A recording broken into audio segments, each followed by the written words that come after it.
Hey folks, I'm out here with my dog, the barbarian dung collector return.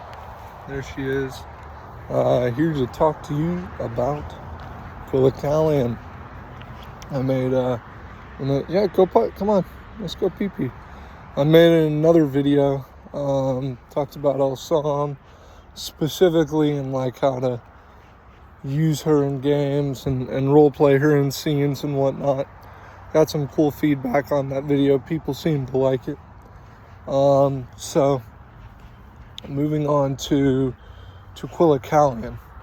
So Quillicallian on the surface level seems like a pretty simple goddess to have in your games, because like what a lot of the followers just go pee because like what a lot of the followers might be doing is pretty straightforward.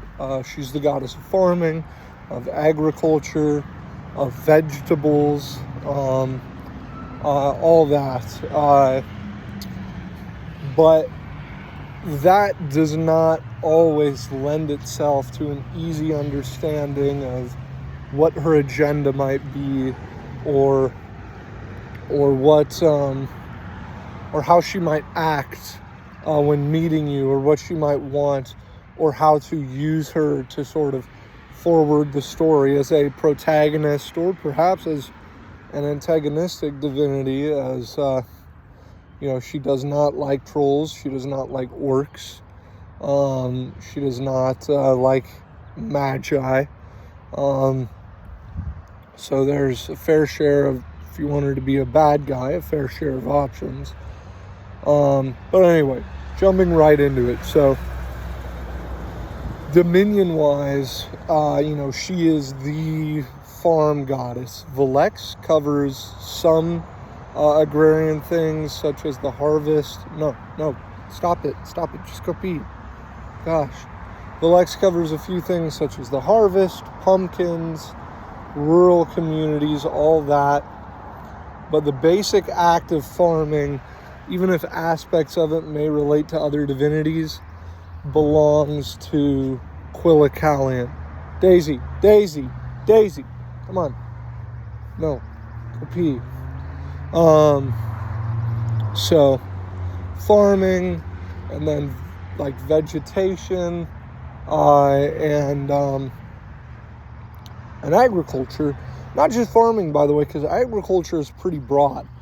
The whole system built around farming. I believe that to keep her pretty broad, because if you look at her spirit level, she is one of the more powerful divinities in Quillicallian, because farming is huge, and I believe agriculture should include the trade surrounding agriculture,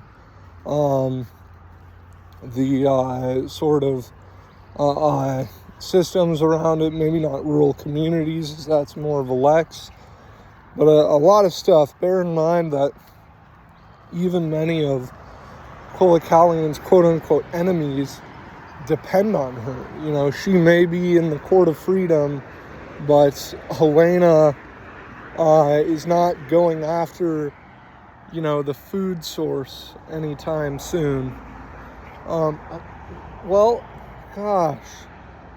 Helena is not going after the food source anytime soon. Come on, Daisy. Come on. No.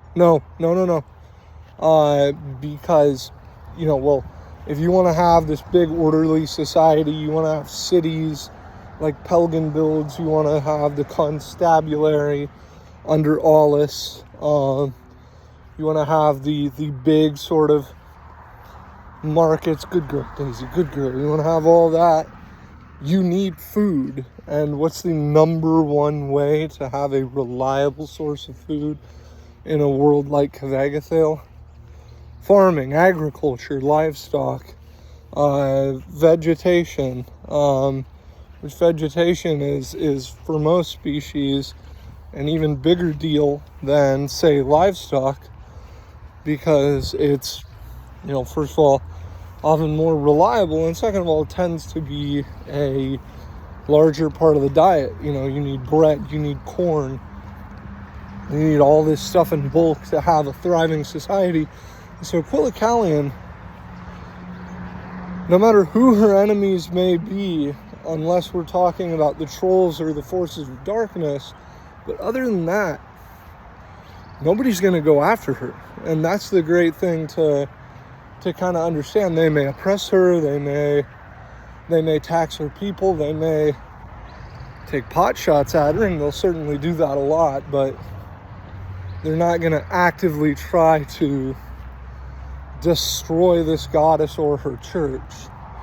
So that's a very important thing to know about her dominions. But then how do her dominions play into how she acts? Well, come on. In my opinion, she's not Lacedarnia, but she should come across as somewhat of a nurturer, if a bit harsher, a bit more, I guess you could say, on the cruel side of things, though not actually cruel, just less nice than Lacedarnia. Okay, I got done taking my dog out. This video is going to be a lot easier now. That she's a farmer. She's straightforward. She's polite, but not fancy. And she should inspire awe, but a very simple kind of awe. This big, beautiful frame woman, probably pretty thick, by the way she's described, and just very soft-spoken, very direct, and she's always working, she's very busy, but there's a sort of laconic slowness, and that's very important to note. If you've ever been around farmers and spent a lot of time with them, they're hard-working people. They're extremely hard-working, but they are and they tend to be pretty smart too, by the way, but they're very, very slow-paced in the way they think and in the way they talk about things. It's very one thing, and then the next thing, and then the next thing, and then the next. Because they're working all day, but they're not necessarily working at high speeds. So I've kind of been jumping around a bit, but we've generally got the dominions down there. Her dominions are very simple and straightforward. But one area where I think, besides her dogma, that really, really gets into her mind is her acts of reverence. Because remember, even Andrew Wood has written in the book, and I believe said in videos, one of the number one things for playing a divinity, besides their dominions, is their agenda. That decides a lot about how they're going to act towards people. So how do we figure out Quillicallian's agenda? Well, we can look at her dogma and her acts of irreverence. And I'm not going to read them off right now because, just get the book. But generally it has a lot to do with, don't waste food. Be humble. Be generous to those around you. Teach anyone who wants to know about farming. Spread the knowledge of farming, and I kind of expand that to spreading the good word of Quillicallian. I think Quillicallian is a very, very evangelical goddess. That's not spelled out specifically, but I think it can be heavily implied. And what that means is she's very interested, more so than other divinities, in getting converts. Very interested in getting people to come over and worship her, to learn to farm, and learn to farm her way. Because you can also learn to farm from trolls, from the orcs, but they're going to teach you the wrong way. They're not going to teach you the true, proper way of agriculture as written out by Quillicallian, as established by her and Fatash and Volex that they have designed for the common man, for the ordinary people out in the world, for the free people who aren't living in the disgusting cities, but who also aren't out eking out an existence in the wilderness. No, for the good, simple, honest man who breaks his back every day to put food on the table. And that is where the other aspect of Quillicallian's agenda comes in. Not necessarily out of the selfless kindness of her heart, though she's not evil, but for a more selfish reason, and perhaps a little bit selfless. That's the kind of people Quillicallian's looking out for. And she is trying to overall better the conditions of those people and raise them up and make more of them. Because why? They're the kind of people who worship her. Hardworking, simple people out in the fields, putting in work every day to put food on the table. They're the people who farm. They're the people who produce and eat vegetables. And so she's going to be, if you want a goddess who's going to appear to a sort of ordinary person, like you're running a saga and they're just commoners who have taken up arms because of some trouble in their area or whatever, Quillicallian can show up. And she can rise out of the earth at some cinematic moment and look at them as the sun shines down on the earth around her, as plants grow up around her, and she can speak to them. She can say, not slow and laconic, but deliberate and nurturing but firm way, she can say, John, you and your men have come to this land to do away with the witch who has so harshly corrupted your environment. But I'm going to tell you something, a fair warning, my child, for the witch is wily in her ways and has entrusted in her service the support of a bunch of nasty brigands, ogres and pharaohs, not simple folk, thuggish folk, ready to take you down and lay waste to you. So be very careful going forward, my child, lest you be cut down at the root by the wicked witch. For I want you to grow, and I want you to outgrow her so that the sun may shine down on you, or she will be left in the darkness. But you also got to understand, okay, so why is Quillicallian not an enforcer? Quillicallian wants a form of freedom for her people, for people in general, not the Xancerin fake freedom, real actual freedom. And it's the freedom found in localism. And I guess I finally get to say localism in a video about Withering a Fire. I try not to put politics into these videos, but anyone who knows me really well knows that I'm a hardcore localist. And so is Quillicallian. And so how's that going to play up, that form of freedom? Well, Quillicallian, she wants farmers, villagers, people working hard to be left alone. She is pretty anti-tax, I would say. It doesn't say that in the book, but I imagine if you want these farms to grow and produce, you don't like the idea of these non-producing cities who are just full of essentially glorified brigands in Quillicallian's eyes coming in and putting upon these people. But she's less hostile towards cities than Volex because she understands that cities, they also need agriculture, and so agriculture then has leverage. It can hold on the city.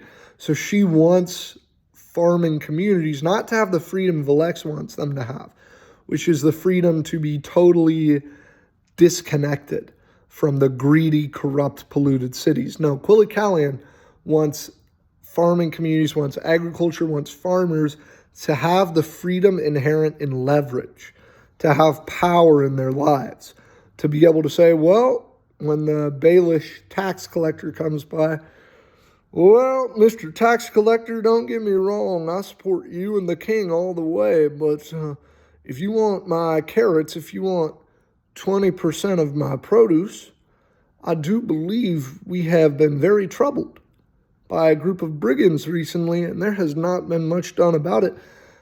I cannot say that me and my friends here will continue to be tax-paying subjects if this bullshit ain't sorted out. And then now it's like, oh shit, if they were just farmers, fucking beat the shit out of them, grind them into the ground. But they have a goddess, an extremely powerful goddess protecting them. You will go and deal with those brigands, or you won't eat, or your city will starve. And so that's sort of the freedom in there. And that's another aspect of her agenda, that she's standing up for these people, the little guy, and she's sort of holding out for them so that other individuals will not trod upon them. Now they're still going to get trod upon. Quillicallian is not a goddess of war. She's not a goddess of defense. Her people will still be oppressed by the Pelagonites, by the Hellenites, by the Mulites, by the Ostaeans, for all that matter. Farmers, like I said, tend to be pretty smart people, but they also, in a world like Quillicallian, tend to be pretty specialized in farming. They're not going to know a lot about trade or anything like that. So another aspect of Quillicallian's agenda is that she is part of a group. She's part of the Court of Freedom. And she wants, to use a phrase usually applied to American politics, she wants to lower the temperature. In fact, in some cases, somewhat literally, because she is opposed to fire. She wants to weaken divinities of fire and stop them from their destructive ways with the exclusion of cinder. I believe she's allied to cinder.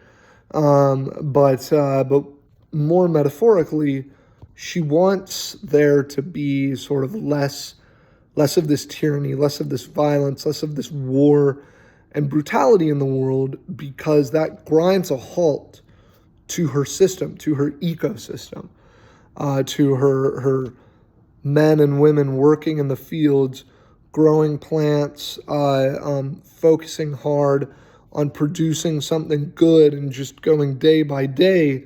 When a war comes, when conflict comes, when crime comes, when tyranny comes, and when anarchy comes as well. She's opposed to both tyranny and anarchy.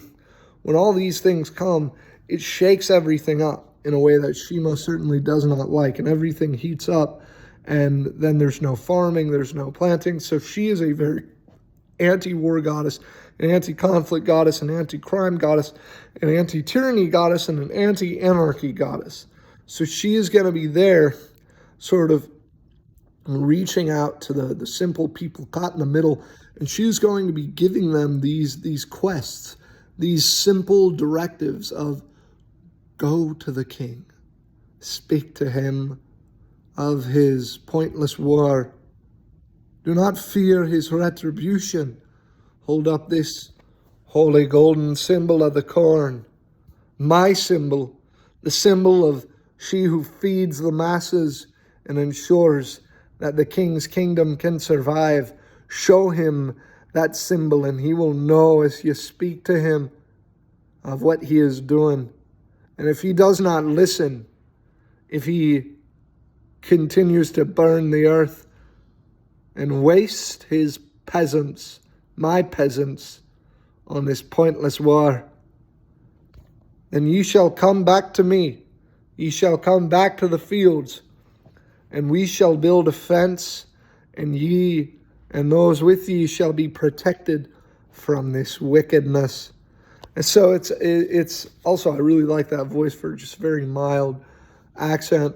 It's this very, very sort of, in many ways, status quo But when the status quo is bad, she is opposed to it, bad to her. And then there's that humility. Keep in mind, she is humble by divine standards, even though she's very powerful. And even though she loves worship, she is very much interested in getting a great deal of worship, but she doesn't need glorious, luxurious temples. Quillicallian does not care for riches. She does not care for great stone towers. She does not care for gold and treasure. What Quillicallian cares for is that every day humble service is being put in her name. And at the end of the day, that's a great way to look at her agenda. And if you want to put her in a saga, I highly recommend it. She works great as a goddess to have in the corner of your catalysts as she comes up for you, and while you're being trod upon, while you have these enemies, these bandits, these warlocks, all that, then you have Quillicallian there to back you up, and you will stand against them. Or as a villain, if you are trying to create something, if you are a man of ambition, if you're people building a great city and honoring Helena and Pelican and he who has many names, or if you are just establishing something that goes against the grain of this farmer mentality of this simple goddess, then she will oppose you, and she will be trying to tear down the things you're trying to create, the better world you're trying to create. She will be there saying, "Ye shall have not any of my land. Ye shall build not walls. Ye shall build not golden temples to Pelican. This is not what I desire in my realm." And she will stand against you, and she may show up to you, and she may speak to you and say, "Ye play a dangerous game, for soon your crops will rot, and your city will go starving and unfed." And she has that she can have that spite to her. Or your orcs, you're worshiping the trolls, and she has decided that your time is up. She made it very clear that troll worship would not continue, that this wickedness of magic, this tyranny created by magic would not continue. And so you'll be hunted down, not so much like the enforcers. They're not going to hunt you down per se, but if you're in their community, they're going to find you, and they're going to kill you. They have witch finders, or they might banish you. They might show a little more mercy than the enforcers, but unlikely. They're gonna show up. "This man, I accuse him." This big ogre Quillicallian, he's got corn tattoos. "I accuse him of practicing magic within the public square, for he has manipulated the minds of the people." And they may not know you're a mage the way a Hellenite might, but if they have their suspicions, that's enough. And you get these people wearing fucking, these scarecrow masks, maybe associated with Brodex, and they're showing up with pitchforks, and they're shoving those pitchforks right up your ass. And that is how you meet your end. And you're an orc, you're a witch, you're something like that. You're trying to survive. You're trying to help the people. And now these clerics of this peaceful farm god are taking up arms. And now you've got an interesting situation there. So that's my take on Quillicallian. Not as complex as Elsaman. I love Quillicallian. I think she's a great goddess. I think people forget that she is literally one of the most powerful goddesses within the Ring of Fire. And she has extremely powerful dominions. I highly recommend implementing her in sagas as a sort of background force. She's not like a necessarily villain or a hero, but she's just there, and she might show up. Her people might show up to you, try to get you to do something for them. Anyway, next video coming up is going to be on Lacedarnia, who I also quite enjoy. Yeah, everyone have a good day.